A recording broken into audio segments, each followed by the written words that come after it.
بسم اللہ الرحمن الرحیم. ناظرین، میں ہوں ڈاکٹر عرفان. آپ دیکھ رہے ہیں میرا یوٹیوب چینل اور اس وقت میں موجود ہوں گلگت میں. جیسے کہ آپ کو میں نے بتایا تھا کہ میں اس پہ پراپر ایپیسوڈ کروں گا کہ گلگت کا جو آئینی عبوری صوبے کے حوالے سے جو بات چل رہی ہے اس پہ گلگت بلتستان کے لوگوں کی کیا رائے ہے. ہم یہاں کاروباری شخصیات سے مل رہے ہیں، پولیٹیشین سے مل رہے ہیں، تمام تر طبقہ فکر کے لوگوں سے ان کا موقف لے رہے ہیں. اس وقت میرے ساتھ حاجی قربان علی صاحب ہیں جو کہ معروف بزنس مین ہیں گلگت کے اور سابق وائس پریزیڈنٹ ہیں F P C C I کے. F P C C I basically Pakistan کا جو بڑے صنعت کار ہیں ان کی ایک ایسی کیبنٹ ہے، ایک باڈی ہے جو پورے ملک کی جو نمائندہ تاجر ہیں ان پہ مشتمل ہوتی ہے.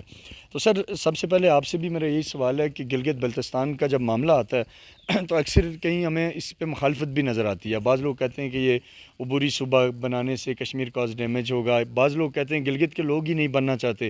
مختلف طرح کی رائے ہیں. آپ کیونکہ گلگت کے رہنے والے ہیں، آپ گلگت کے سٹیک ہولڈر ہیں، آپ لوگوں کو جانتے ہیں، آپ بتائیں کیا ول ہے گلگت کے لوگوں کی. بسم اللہ الرحمن الرحیم. ڈاکٹر صاحب بہت شکریہ، آپ نے اس اہم ایشو پہ آپ نے مجھ سے سوال کیا. گلگت بلتستان کے لوگ، آپ کو پتہ ہے کہ 1947 میں انہوں نے اپنی مدد آپ کے تحت گلگت بلتستان کو آزاد کرا دیا، جس میں آپ کو پتہ ہے گلگت کے ہیروز ہیں، کرنل حسن خان ہے، کیپٹن بابر خان ہے، احسان علی صاحب ہیں، اور ہمارے بہت زیادہ غازی اور شہدا تھے اس زمانے کے، اور جنہوں نے گلگت بلتستان کو آزاد کرایا ڈوگروں سے.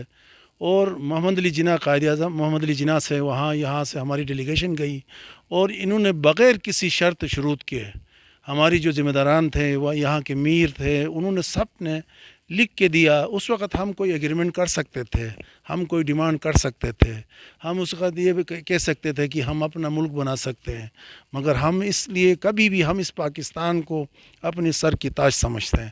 پاکستان ہے تو ہم زندہ ہے، پاکستان نہیں ہے تو ہم کچھ بھی نہیں ہے.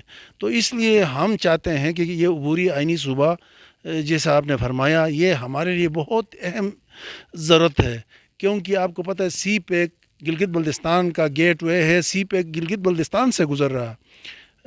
کچھ دوست بات کرتے ہیں کہ جی گوادر سے شروع کرتے ہیں. میں حیران ہوتا ہوں کہ بھائی جان، گلگت بلتستان سی پیک گلگت بلتستان سے شروع ہو رہا ہے.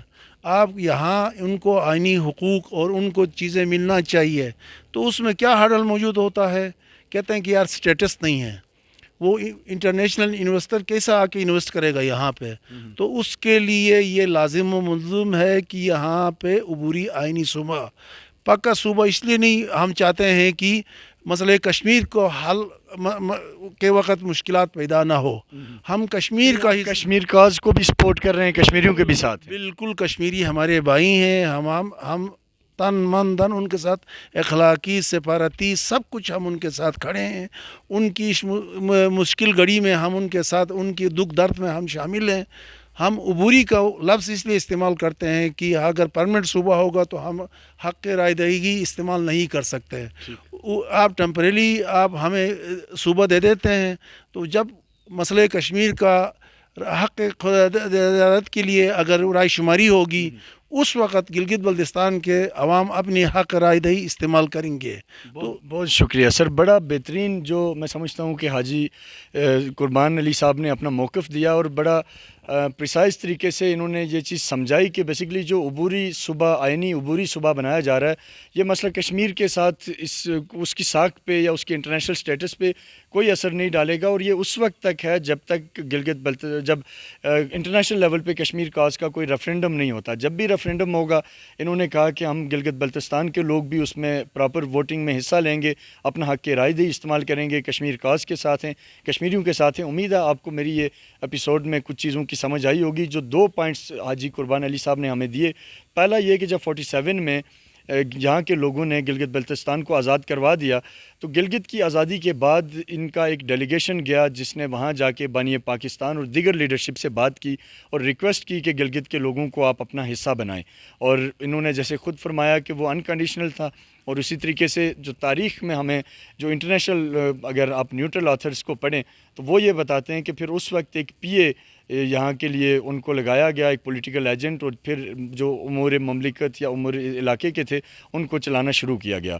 تو یہ بیسیکلی جو ہماری تیسری ایپیسوڈ ہے، جہاں یہاں تک ہم پہنچے ہیں، ہم گلگت میں ہی ہیں. آگے جائیں گے اور لوگوں سے بھی بات کریں گے، اور آپ تک ہم گلگت کے لوگوں کا جو ٹرو نیریٹو ہے اور جو ٹرو ہسٹری ہے وہ بتاتے رہیں گے، اور مسئلہ کشمیر پہ اس کا کیا امپیکٹ ہے وہ بھی آپ کے سامنے رکھیں گے. بہت شکریہ.